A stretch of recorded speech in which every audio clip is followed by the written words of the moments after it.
dive into this time.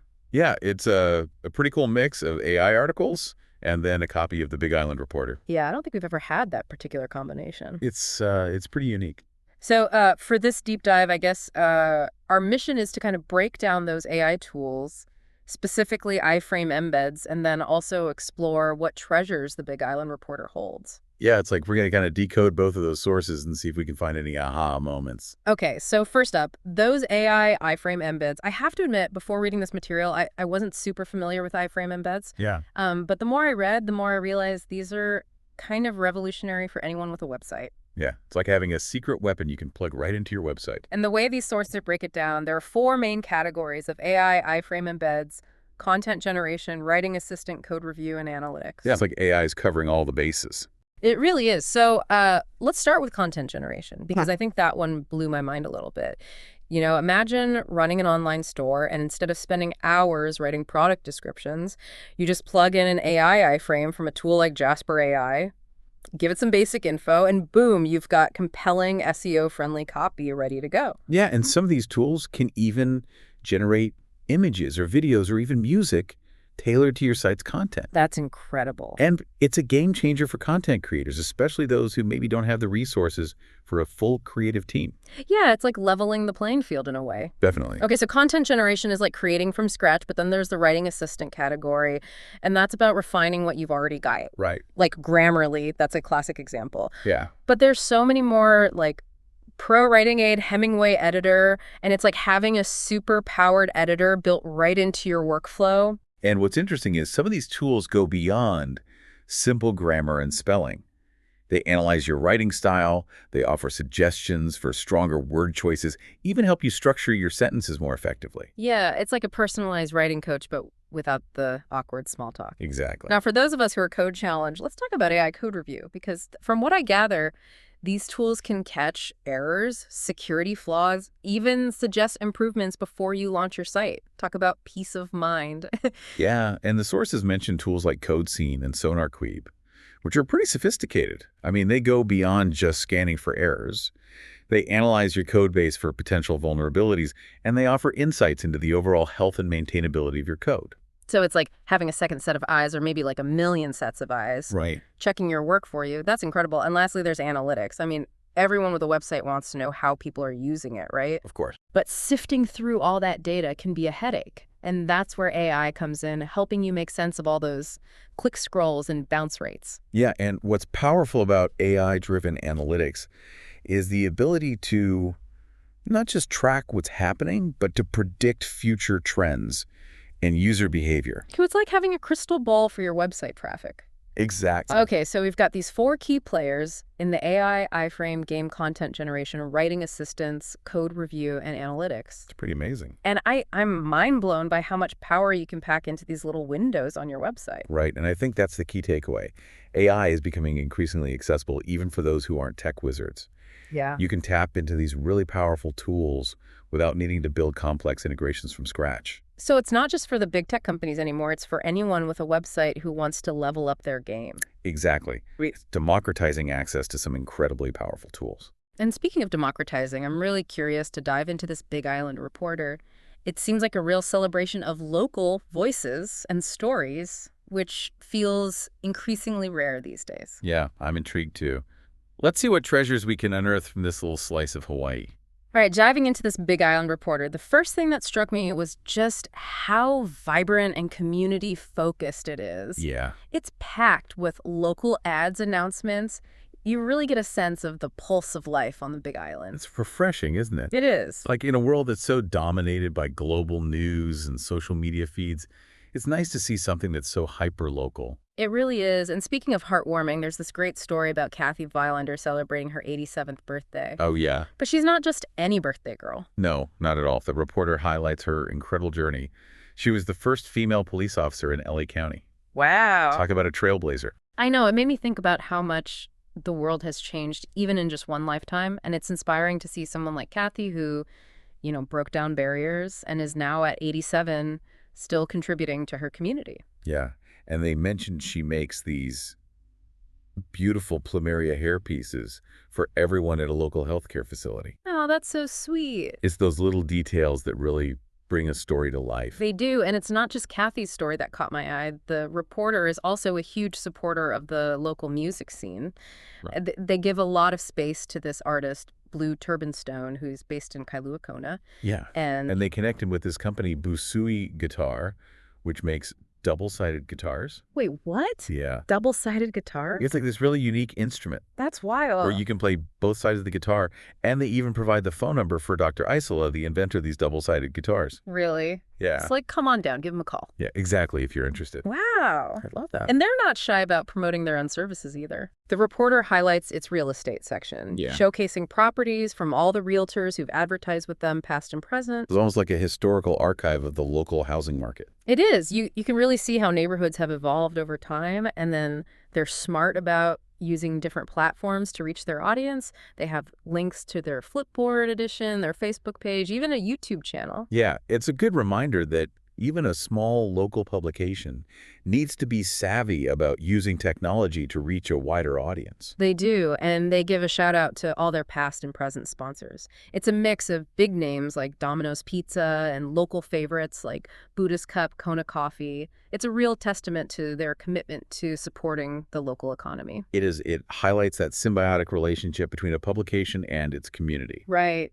They rely on local businesses for advertising revenue, and in turn, they provide a platform for those businesses to connect with potential customers. It's that win-win situation we talked about earlier. Yeah. And they even encourage readers to keep your marketing irons in the fire by placing an ad with them. I love that. They're not afraid to be direct about the value they offer. It works clearly. They have a loyal base of advertisers and readers who trust them. It makes you wonder if there's a way to combine this kind of community spirit with the power of AI we were talking about earlier.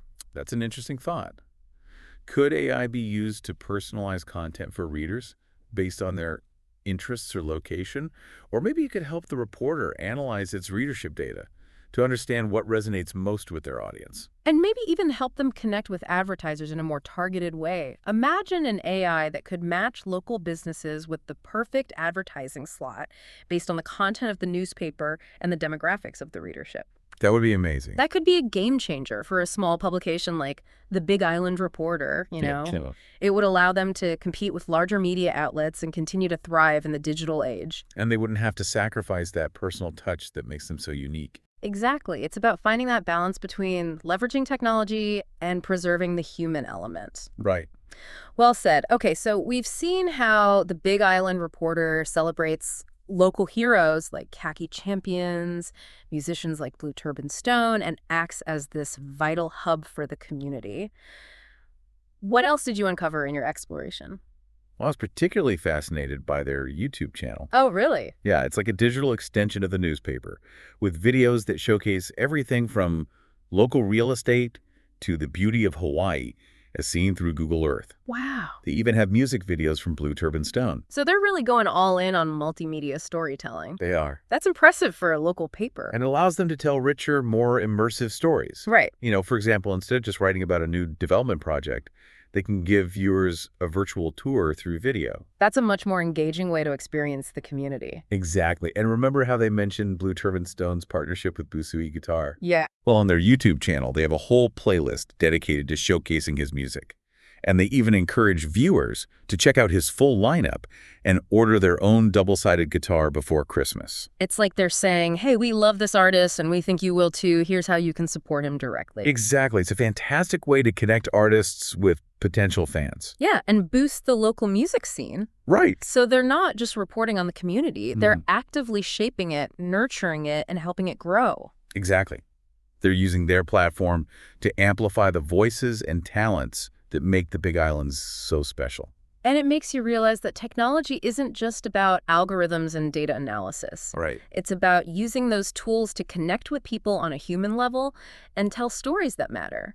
As we've been talking about the Big Island Reporter and, all the amazing things they're doing, I keep coming back to this idea of balance. The balance? What do you mean? Well, on the one hand, you've got this heartwarming, community-driven newspaper celebrating local heroes and musicians, and then we've got these powerful AI tools that can generate content, analyze data, even review code. It's like two very different worlds. It is. It makes you think about how technology can both amplify and potentially disrupt those traditional ways of connecting and building community. And the Big Island Reporter seems very aware of that tension. I mean, remember how they included a link to the United States of Africa website? Yeah, I do. That's a nonprofit organization focused on empowering people of African descent worldwide. Right, and it made me wonder if they were subtly highlighting the need for inclusivity and equity as technology advances. That's a good point. And they also linked to articles about personal safety devices like stun guns and protective gear. Ah, It's almost like they're acknowledging that while technology can be a force for good, it also has the potential to be misused or create new risks. right. Technology is a tool, and like any tool, it can be used for both positive and negative Mhm. purposes. It's up to us as a society to guide its development and ensure that it benefits everyone, not just a select few. And maybe that's where publications like the Big Island Reporter play a crucial role. They can help us navigate this complex technological landscape, highlighting both the opportunities and the challenges and fostering conversations that bring people together. Yeah, I agree. They can act as a bridge between the tech world and the everyday lives of people in their community. Right. They can translate complex concepts into relatable terms, showcase the human impact of technology, and provide a platform for diverse voices and perspectives. It's like they're reminding us that technology shouldn't replace human connection. It should enhance it. It should help us build stronger communities, not isolate us from each other. Exactly. And that brings us back to the question we posed earlier. Could AI help us connect with our local communities in new and meaningful ways? And I think the answer is a resounding yes. But it's not about simply replacing human interaction with algorithms. It's about finding ways to use AI to amplify those connections, make them more accessible, and personalize them to the needs of individual communities. Right? Like imagine an AI-powered platform that could connect people with shared interests or volunteer opportunities or even local events tailored to their preferences. It could help break down barriers between neighborhoods, foster collaboration, and create a more inclusive and engaged community. And it could help local businesses thrive by connecting them with customers who are genuinely interested in their products or services. It could even personalize news and information so people feel more informed and engaged with the issues that matter most to them. The possibilities are endless. But as we embrace these advancements, we need to remember the lessons we've learned from the Big Island Reporter. Absolutely. We need to prioritize human connection, inclusivity, and a sense of shared responsibility for the well-being of our communities. Well said. So, as we wrap up this deep dive, I'm left with a sense of optimism and excitement about the future. Technology is evolving at an incredible pace, but it's ultimately up to us to shape its trajectory and ensure that it serves humanity's best interests. And I think the Big Island Reporter offers a powerful model for how we can do that by fostering community, celebrating diversity, and promoting ethical innovation. We can create a future where technology empowers us all to live richer, more connected lives. That's a perfect note to end on. So to our listeners, as you continue to explore the world of AI and perhaps even plan a trip to the Big Island, remember to keep those values in mind. Embrace the possibilities, but always question assumptions. Consider different perspectives and strive to use your knowledge for the betterment of humanity. And never underestimate the power of a local community to inspire, innovate, and remind us of what truly matters.